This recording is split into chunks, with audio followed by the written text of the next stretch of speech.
Si presque tout le monde souhaite devenir riche, malheureusement, la plupart des gens se contentent d'en rêver sans jamais concrétiser leur projet. Un facteur important dans la constitution d'une fortune est d'apprendre à gérer son argent, à prendre des décisions financières intelligentes, et à investir de manière à ce qu'il fructifie régulièrement. Lorsque vous cherchez quelqu'un à prendre pour modèle, il est préférable de suivre ceux qui ont déjà réussi financièrement.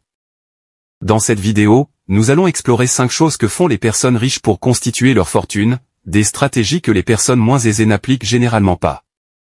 Bonjour à tous, et bienvenue sur le Titan Cuirassé, une chaîne où vous pouvez apprendre sur l'investissement, les finances personnelles, la gestion de l'argent, la psychologie, et sur beaucoup d'autres sujets d'éducation financière, parce que les écoles ne vont pas le faire à votre place.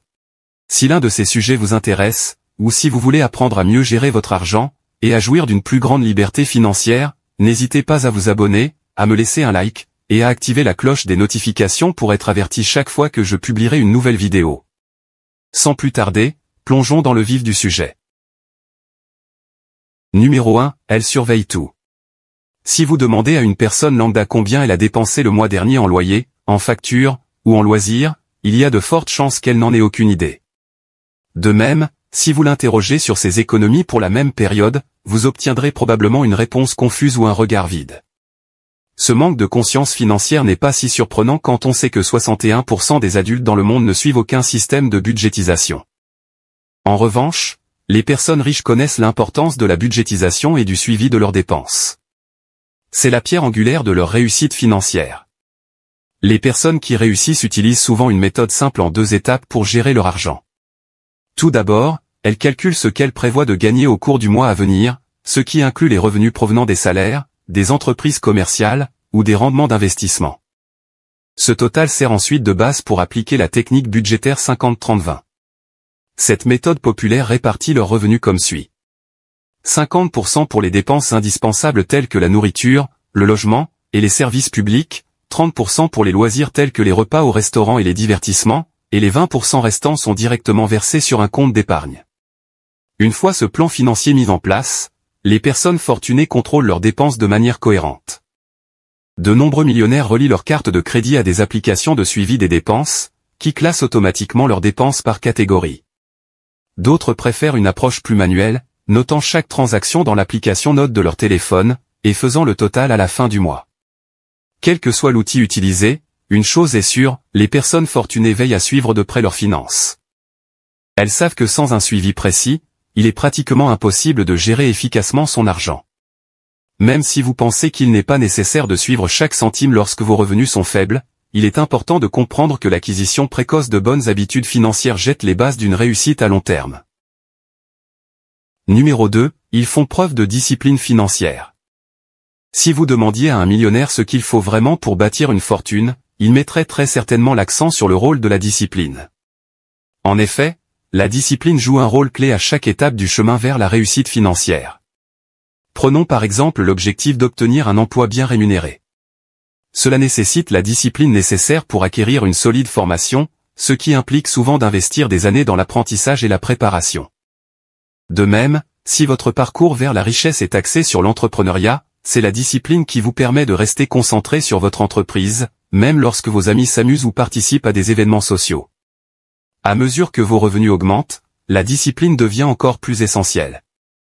Il est important de comprendre que la richesse ne dépend pas de ce que vous gagnez, mais de ce que vous pouvez économiser. Économiser de l'argent exige de la maîtrise de soi, comme choisir de continuer à conduire votre véhicule vieux de 10 ans plutôt que de faire des folies en achetant cette nouvelle voiture de sport tape à l'œil qui vous fait envie. Si vous lisez des livres populaires sur la finance ou écoutez les conseils d'entrepreneurs chevronnés, vous entendrez souvent le même message, l'habitude d'épargner est la pierre angulaire d'une richesse durable. Il est intéressant de noter qu'une étude récente de GoBanking Rate a révélé que 57% des Américains ont moins de $1000 d'économie, et que 39% n'ont aucune épargne. Bien qu'il puisse sembler difficile d'économiser de l'argent, il existe des méthodes qui facilitent cette tâche. Une tactique très efficace consiste à mettre en place des virements automatiques, ce qui vous évite de dépenser accidentellement la totalité de votre salaire, et garantit que l'épargne devienne une routine régulière. Un autre moyen efficace d'améliorer votre taux d'épargne consiste à augmenter vos revenus. Votre capacité à épargner davantage est directement liée à l'argent que vous gagnez. Bien que réduire vos dépenses soit un moyen intelligent d'obtenir des résultats rapides, vous ne pouvez pas tout supprimer, car les dépenses essentielles telles que le loyer, la nourriture et les transports sont inévitables. Pour augmenter votre épargne, vous devez également travailler sur l'autre moitié de la formule financière, vos revenus. Trouver des moyens de gagner plus, que ce soit grâce à un deuxième emploi, à du travail en freelance, ou à l'amélioration de vos compétences, vous ouvre la voie à une meilleure dynamique financière. Considérez cela comme le carburant de votre moteur financier. Un véhicule ne peut parcourir qu'une certaine distance avec un petit réservoir d'essence, et de la même manière, vos économies seront limitées si vos revenus restent les mêmes. Mais lorsque vous combinez la réduction des dépenses inutiles et l'augmentation de vos revenus, vous générez une puissante force financière qui vous rapproche de vos ambitions en matière de constitution de patrimoine. Numéro 3, ils dépensent moins qu'ils ne gagnent. Lorsque la plupart des gens imaginent la vie des millionnaires, ils pensent souvent à des dépenses extravagantes en vêtements de marque ou en voitures de luxe. Mais en réalité, la plupart des millionnaires sont des consommateurs prudents qui s'en tiennent à un mode de vie adapté à leurs revenus. L'un des principaux facteurs qui leur permettent d'accroître leur richesse réside dans leur capacité à éviter le piège du revenu. Ce piège de nombreuses personnes, car lorsqu'elles commencent à gagner plus, leurs dépenses augmentent également. Par exemple, une voiture basique peut parfaitement convenir lorsque vous gagnez 50 000 $ par an. Cependant, si vos revenus doublent, vous pourriez être tenté de passer à une voiture de luxe haut de gamme. Cette augmentation des dépenses suit généralement un concept connu sous le nom de loi de Parkinson. Cette idée suggère que plus on a de temps pour réaliser une tâche, plus cette tâche prend du temps. Dans le contexte financier, cela implique que les dépenses d'une personne ont tendance à correspondre au montant dont elle dispose. Les moyens disponibles ne comprennent pas seulement l'argent que vous avez actuellement sur votre compte bancaire, mais aussi d'autres choses que vous pouvez utiliser. C'est ainsi que certaines personnes se retrouvent profondément endettées, dépensant au-delà de leurs moyens réels. Ce comportement découle souvent d'un manque de compétences en matière de gestion financière. Malheureusement, l'éducation traditionnelle couvre rarement des compétences essentielles à la vie quotidienne telles que la gestion d'un budget ou les finances personnelles. Si vos amis ou votre famille ne vous ont jamais appris à bien gérer votre argent, vous risquez de rencontrer des difficultés plus tard. Vivre en dessous de ces moyens devient encore plus crucial pour les entrepreneurs ou les chefs d'entreprise. En effet, les revenus d'une entreprise ne sont pas toujours stables, ils connaissent des hauts et des bas. Si vous augmentez trop vos dépenses liées à votre mode de vie lorsque les bénéfices sont élevés, vous risquez de ne pas être prêt à faire face aux périodes difficiles lorsque les revenus baissent. Cette pression financière pourrait suffire à mener une entreprise au bord de la faillite. Numéro 4, ils font fructifier leur argent. La vie peut ressembler à un jeu de Monopoly. Ceux qui possèdent les meilleurs actifs gagnent généralement le plus d'argent. Ce type d'investissement fournit non seulement un flux de trésorerie continu pendant le jeu, mais peut également être encaissé pour une grosse somme d'argent à la fin. Mais ces investissements très rentables nécessitent des capitaux, et c'est pourquoi les personnes riches investissent leur argent. En revanche, lorsque les personnes moyennes sont payées, elles dépensent souvent leur argent rapidement, ou au mieux, le placent sur un compte d'épargne standard. Il vaut certainement mieux épargner que gaspiller son argent dans des achats inutiles, mais lorsqu'il s'agit de faire fructifier son patrimoine, l'épargne seule ne suffit pas. Un compte d'épargne moyen rapporte seulement 0,09% d'intérêt annuel, donc si vous épargnez 50 000 $, vous ne gagnerez qu'environ 45 $ d'intérêt par an.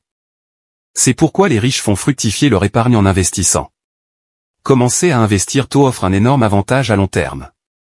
Il suffit de regarder Warren Buffett, qui a acheté ses premières actions à l'âge de 11 ans. En investissant régulièrement pendant plusieurs décennies, il est devenu l'une des personnes les plus riches au monde.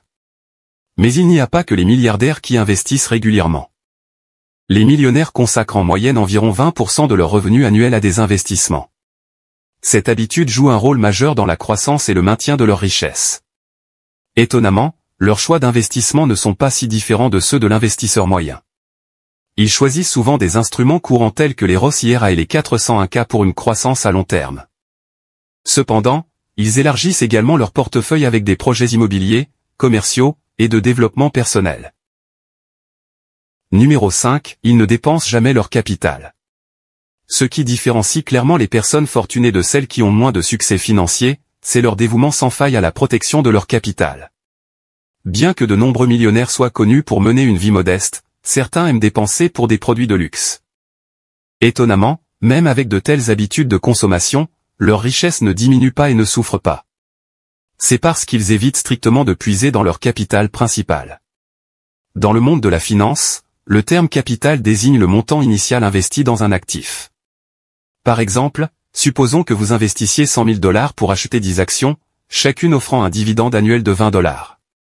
Ces 100 000 $ initiaux sont considérés comme le capital, tandis que les 20 $ par action constituent le dividende que vous recevez. En substance, les personnes fortunées s'abstiennent d'utiliser elles-mêmes les actifs générateurs de revenus. Cette stratégie leur permet de préserver leur base financière et de protéger leur richesse à long terme. Malheureusement, la plupart des individus dépendent entièrement des revenus générés par leur travail actif. Lorsque vos seuls revenus proviennent de votre travail, chaque achat que vous effectuez réduit directement votre richesse.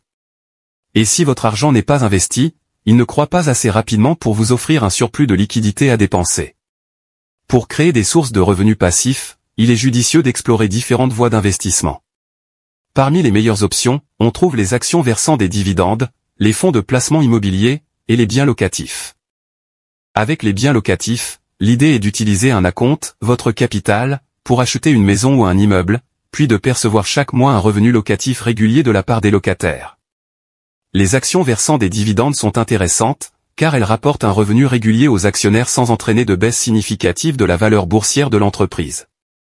Les fonds de placement immobilier, souvent appelés REIT en anglais, sont des sociétés qui possèdent des biens immobiliers générateurs de revenus, et fonctionnent de manière similaire aux fonds communs de placement, mais dans le domaine de l'immobilier. Lorsque vous investissez dans un REIT en achetant des actions, vous recevez une part des bénéfices réalisés par ces biens immobiliers. Ce type d'investissement immobilier vous permet de gagner de l'argent sans avoir à vous occuper de l'entretien, des locataires, ou de la perception des loyers. Voilà pour la vidéo d'aujourd'hui. J'espère que vous l'avez appréciée et qu'elle vous a apporté quelque chose. Si c'est le cas, n'hésitez pas à vous abonner, à me laisser un like, et à activer la cloche des notifications pour être averti chaque fois que je publierai une nouvelle vidéo, car j'en ai beaucoup d'autres de ce genre à venir prochainement, ainsi que des résumés de livres, et d'autres choses amusantes. Merci d'avoir regardé, et passez une bonne journée.